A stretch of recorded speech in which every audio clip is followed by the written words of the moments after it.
Hello everyone, इस video के अंदर हम पढ़ने वाले हैं किरचॉफ लॉज के बारे में। तो देखो, किरचॉफ के दो लॉ होते हैं। एक होता है किरचॉफ फर्स्ट लॉ, जिसको हम किरचॉफ जंक्शन लॉ भी बोलते हैं, या फिर किरचॉफ करंट लॉ। यानी किरचॉफ करंट लॉ की शॉर्ट फॉर्म होती है केसीएल, यानी आप क्या बोल सकते हो, किरचॉफ करंट लॉ या फिर केसीएल। सेकंड लॉ हमारे पास आता है, वो आता है किरचॉफ सेकंड लॉ, या फिर आप बोलते हो किरचॉफ मेश लॉ, या फिर किरचॉफ वोल्टेज लॉ। और किरचॉफ वोल्टेज लॉ की शॉर्ट फॉर्म होती है केवीएल।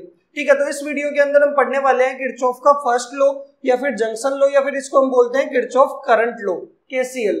ठीक है, तो देखो केसीएल क्या होता है कि आपके पास कोई भी इलेक्ट्रिक सर्किट है और उसके अंदर कोई जंक्शन है, तो उस जंक्शन के ऊपर जितना भी करंट है उसका एल्जेब्रिक सम क्या होने वाला है, जीरो होने वाला है। इसका क्या मतलब है कि किसी जंक्शन के ऊपर जितना करंट एंटर कर रहा है और जितना करंट लीव कर रहा है, सारे करंट का एल्जेब्रिक सम क्या होने वाला है, जीरो होने वाला है। एल्जेब्रिक सम का क्या मतलब है कि विद साइन सम क्या होने वाला है, जीरो होने वाला है। कि जितना करंट एंटर करेगा और लीव करेगा, सबका साइन के साथ सम क्या होगा, जीरो होगा।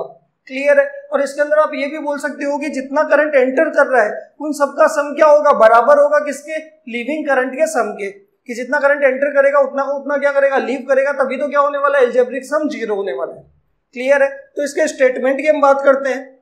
It states that the algebraic sum of currents at any junction is zero. कि ये क्या कर रहा है कि किसी भी सर्किट के अंदर कोई जंक्शन है और उसके ऊपर जितना भी करंट है सबका एल्जेब्रिक सम क्या होगा, जीरो होगा।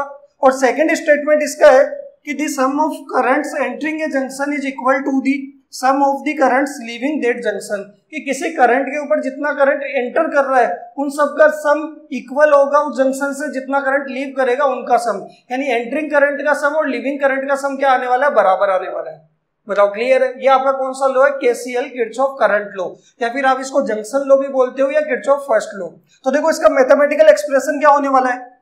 इस एल्जेब्रिक सम का मतलब होता है समीशन, और किसका, करंट का। तो यहाँ पे समीशन आई बराबर कितना आ जाएगा, जीरो, क्योंकि करंट को किससे डिनोट करते हैं, कैपिटल आई से। बताओ क्लियर है यहाँ तक। ये आपका क्या, किरचॉफ करंट लॉ। इसके अंदर एक और चीज ध्यान रखनी है, साइन कन्वेंशन का आपको पता होना चाहिए कि जो करंट जंक्शन पे एंटर कर रहा है उसका साइन हम लेते हैं पॉजिटिव, और जो करंट लीव कर रहा है उसका साइन हम क्या लेते हैं, नेगेटिव। क्लियर है। तो यहाँ पे मैं साइन कन्वेंशन भी बता देता हूं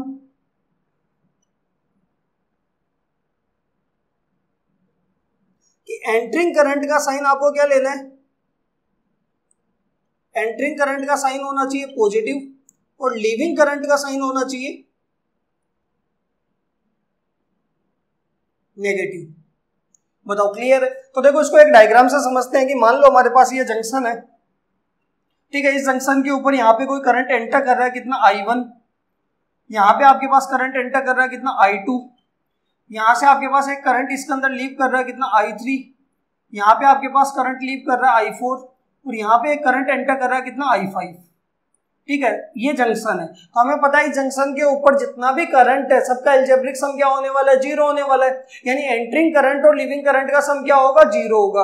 और हमें पता है एंटरिंग करंट का साइन क्या लेंगे, पॉजिटिव, और लीविंग करंट का साइन क्या होगा, नेगेटिव। तो यहाँ पे देखो कि I1 और I2 और I5 ये तीनों तो क्या कर रहे हैं, एंटर कर रहे हैं, और लीव कौन कर रहे हैं, I3 और I4।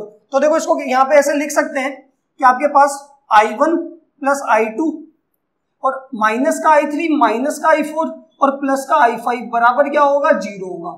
आया समझ में। यानी आप यहां से लिख सकते हो कि I1 plus I2 plus I5 बराबर होगा किसके, I3 प्लस I4 के। कि ये एंटरिंग करंट का सम और ये क्या है, लीविंग करंट का सम आपस में क्या है, बराबर है। तो यहाँ पे ये आपके पास entering current is equal to leaving current. ये आपके पास क्या है, किरचॉफ करंट लॉ। बताओ क्लियर है यहाँ तक। तो देखो इसका फिजिकल सिग्निफिकेंस क्या होता है कि इसके अंदर जितना करंट एंटर करता है उतना का उतना करंट क्या करता है, लीव करता है। ठीक है, तो यहाँ पे करंट क्या है, कंजर्व्ड है। और करंट कंजर्व्ड नहीं होता, क्या कंजर्व्ड होता है, चार्ज कंजर्व्ड होता है। क्योंकि करंट कैसे मिलता है, चार्ज के फ्लो की वजह से। यानी जब चार्ज फ्लो करता है तो क्या मिलता है, करंट मिलता है। तो यहाँ पे करंट कंजर्व्ड है, इसका मतलब क्या कंजर्व्ड है, चार्ज कंजर्व्ड है। तो इसका फिजिकल सिग्निफिकेंस क्या होने वाला है, कंजर्वेशन ऑफ चार्ज। आप यहाँ पे लिख सकते हो